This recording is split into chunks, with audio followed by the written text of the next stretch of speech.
Hello, PEI. Welcome to the podcast. This is an advice-focused deep dive for all of you thinking about buying a home right here on the island. And it's brought to you by Mike Montague of RE/MAX Charlottetown. Today, we're tackling something, well, pretty important in today's online world. It's that potential gap between those, gorgeous real estate photos you see online and what the house is actually like. And our aim today really is just to help you look at listings with, let's say, sharper eye. Hopefully avoid some letdowns. Absolutely. It's really quite something how technology has changed the game for house hunting. I mean, think about it. We've got wide-angle lenses now, great for capturing a whole room, sure, Yeah. but they can also make a normal-sized room look absolutely massive. Like a ballroom effect. Exactly. Yeah. And then there's Photoshop, obviously, for touching things up, getting rid of little flaws. And now even AI for virtual staging, basically digitally putting furniture into empty rooms. Oh, yeah, I've seen that. Plus drone shots for those high-up views, interactive floor plans, 360 tours. It's a lot. Okay, so it sounds like more tools for buyers, more ways to see a place. But where's the line, between helpful showing and maybe stretching the truth a bit? Well, that's the tricky part, isn't it?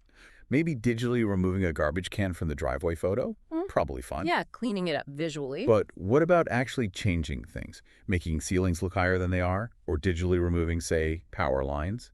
Or making a small yard seem huge?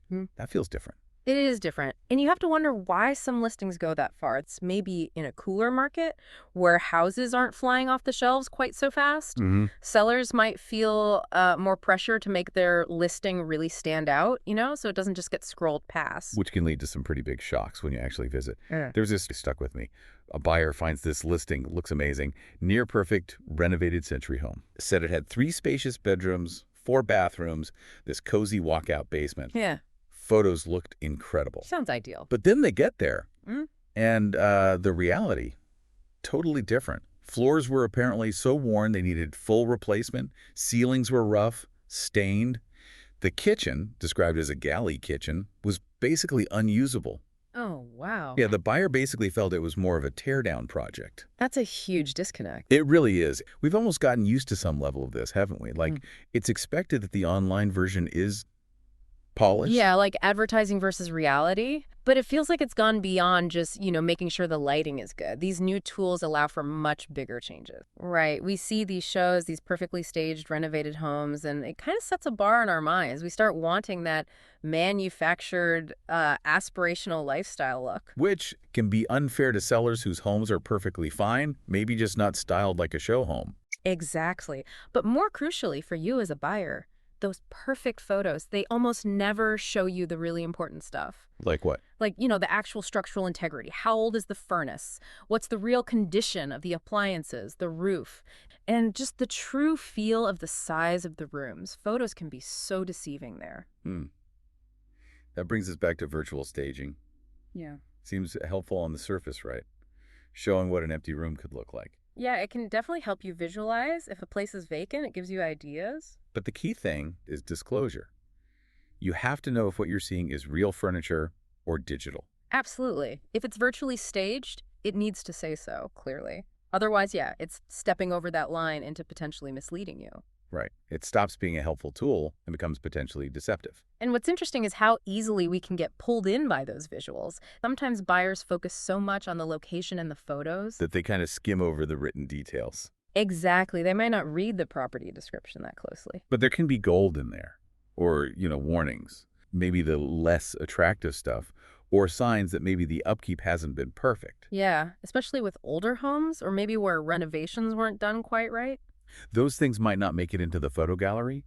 They might be mentioned or hinted at in the text. Precisely. Even basic things like the actual age of the house or the room measurements provided, those give you clues that the photos might gloss over or even distort. It's easy to just focus on the pretty pictures, especially if you feel rushed. Okay, this really hammers home the point. You need to see it for yourself. Or have someone you trust see it. Definitely. Yeah. The best photos in the world just can't replace being there. And this is where, having a good local agent comes in, like the service Mike Montague offers, these personal virtual walkthroughs. Right, for people who can't physically be there, maybe they're out of province or just super busy. How do those work exactly? Well, the agent goes to the property and does a live video call with you. They walk through, showing you everything in real time. They can point things out, good and bad, that you'd never see in a static photo. Ah, okay, so it's interactive. Very. And it can save you so much time. You can quickly rule out places that just aren't right without having to travel there yourself. That makes sense. Yeah, our brains want to make it work, especially if the photos look good. But a live tour, or definitely an in-person visit, grounds you in reality. You hear the floor creak, you might notice a smell, things photos just can't capture. Can't Photoshop a smell. Not yet, anyway. What should buyers really be doing? What are the key takeaways? Okay, number one, find a realtor who really knows the PEI market inside out and understands houses like the construction, foundation, roof, the whole thing. Okay, deep knowledge. What else? Find someone willing to go check out properties for you if you can't make it right away, like a preview visit. Right, use their eyes and expertise first. Use that to weed out the definite no's. Then, when something looks really promising based on that feedback, Then you go yourself. exactly, prioritize that in-person visit. See it, touch it, feel it, walk around. And only if it still feels right after seeing it with your own eyes. Then you start talking offers and negotiations. Makes sense. But in really bad cases, like someone buying sight unseen based on doctored photos, Uh-oh. it can apparently lead to lawsuits, and it definitely hurts the reputation of the agents involved. It's just not worth it. So wrapping this up, the main message for you, listening here on PEI, seems to be savvy. Absolutely. Online photos, great starting point. Absolutely use them.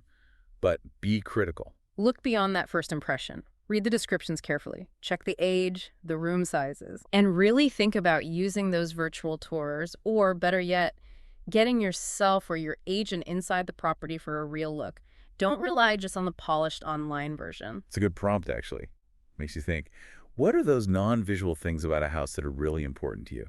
Is it the quietness, the way the light falls, the sturdiness underfoot? And how can you make sure you get a true sense of those things before you get emotionally invested or make an offer? Lots to think about there. Hopefully this deep dive gave you some useful things to consider as you navigate your home search. Buying a home is exciting, and being informed makes it even better. Definitely. Thanks so much for tuning in today and for being part of our community here on PEI.